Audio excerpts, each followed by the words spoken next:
In this video, we will show you how to measure a handle grip.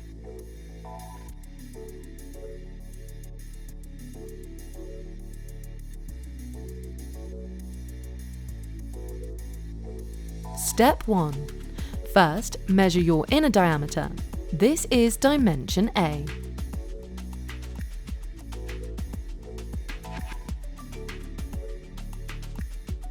Step 2.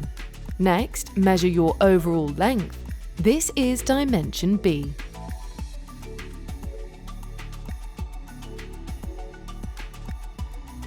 Step 3. Then, measure your outside diameter. This is dimension C.